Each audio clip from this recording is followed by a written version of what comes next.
So, okay, we're walking on the towpath, the C&O Canal towpath, and I wanted to talk a little bit about what do you do for someone who's grieving. I mean, there's lots of stuff written about how you can do this and do that, and so I wanted to do something a little bit different.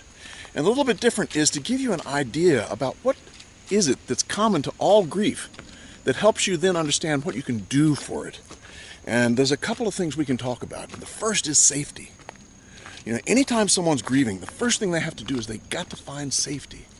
They've got to find a safe place. Some place that they feel comfortable. Some place where they feel secure. And everyone has a different way of feeling safe.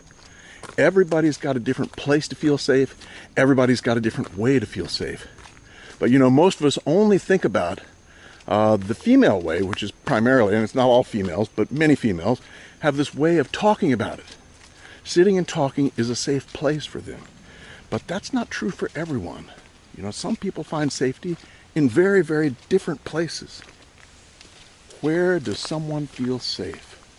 That's the first thing you ask yourself. And we'll get into a little bit more of that in a minute. But then, what happens once someone feels safe? What do they do? What's the process? What happens? And what happens is, once people feel safe, they start to tell their story. You know, just like the someone sitting and talking about it. When you feel safe, you've got the safety of sitting down quietly with someone else. And what do? You tell your story. You tell the story. Perfectly valid way to heal. Wonderfully valid way to heal. But it's not the only way to heal. Because a lot of people, especially men, have very different ways to heal from loss. And some women, probably about 15 to 20% of women, also have different ways to heal from loss. I wonder what that is. Cute little yellow flower.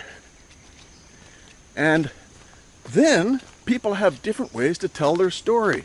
So let's take a couple examples just to give you an idea of safety. You know, we know about the safety of sitting and talking about it. But how about the safety of doing something together? You know, when my father died, we built this box to hold his ashes. And it was the building of the box that became the safe place. Look at that tree. Look at that. Look at that. Let's get up a little closer. See what's inside there. Yeah, you see anything in there? I don't know. So we built this box for my dad's ashes. And that week as we were building this box, my brother and I did it, and my father's friends were there also. So the group of men would sit around making this box with different ideas. Let's do it this way. No, you got to do this better than that. Blah, blah, blah, blah, right? That's the way men do things. And so making the box became the safe place. It became safe for us. And guess what happened when we were making that box? We all talked about my dad. You know, we talked about our stories, my brother's stories about when we were little, and the guys there talked about what was happening recently. And we had a good time as we were doing that. And we were able to open up and to talk about this and to talk about that as we were working on that project. But it was the project that made us feel safe. It was the project that brought the safety for us. Because think about it. If we took that same group of men, and we took that group of men and we put them in the living room, and we put them in a circle, talking in a circle, and said, okay, talk about your feelings. What would have happened? You know what would have happened. My gosh, it would have been 7 or 8 guys kind of going, oh, yeah, well, yeah. Because we didn't have the safety in that room of talking that we had when we were working on that box. Do you get the idea? So the first thing you need to know is if you want to help someone who's grieving is find out where they feel safe and know that not everybody feels safe in just talking about it.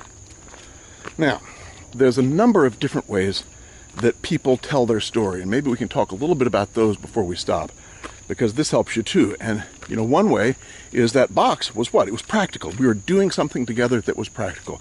That's one mechanism for safety for men and for women too sometimes. Then there's creative.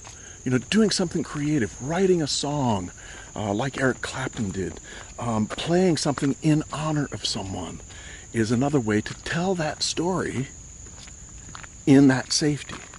And then thinking is the last way, using your philosophy to be able to tell the story of your loss.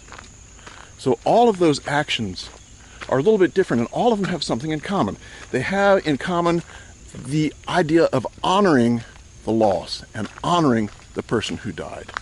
And it's through the honoring that you're able to then tell that story. It was through the honoring of my father that we built that box, and through the honoring then that we told the stories, and the tears ended up on the workshop floor. So, now, what do you do with that in helping people? The first thing is, if you find someone who feels safe in talking about it, by George, you talk to them, because that's exactly where they feel safe.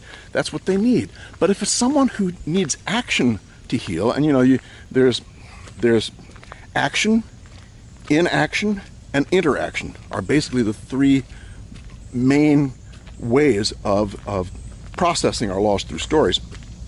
So if you find someone who has to do with action, what do? Don't just talk to them. Do something with them. If it's a guy whose father died and he and his father always liked the local football team, take him to a game in honor of his father. That's helping a grieving person, because he needs to know that someone is honoring his dad in the same way that he did. If it's someone who is practical, do something in honor of that person. Donate to a certain fund that would be honoring the person who died, and then let the person know that you donated in honor of that person. So you're taking action rather than interaction. There's another fantastic tree, isn't it? Whoa. Where did that go? Woo! Scary. That's scarier than grief. Oh, here comes Mr. Train, it sounds like. Let's see if we can see him.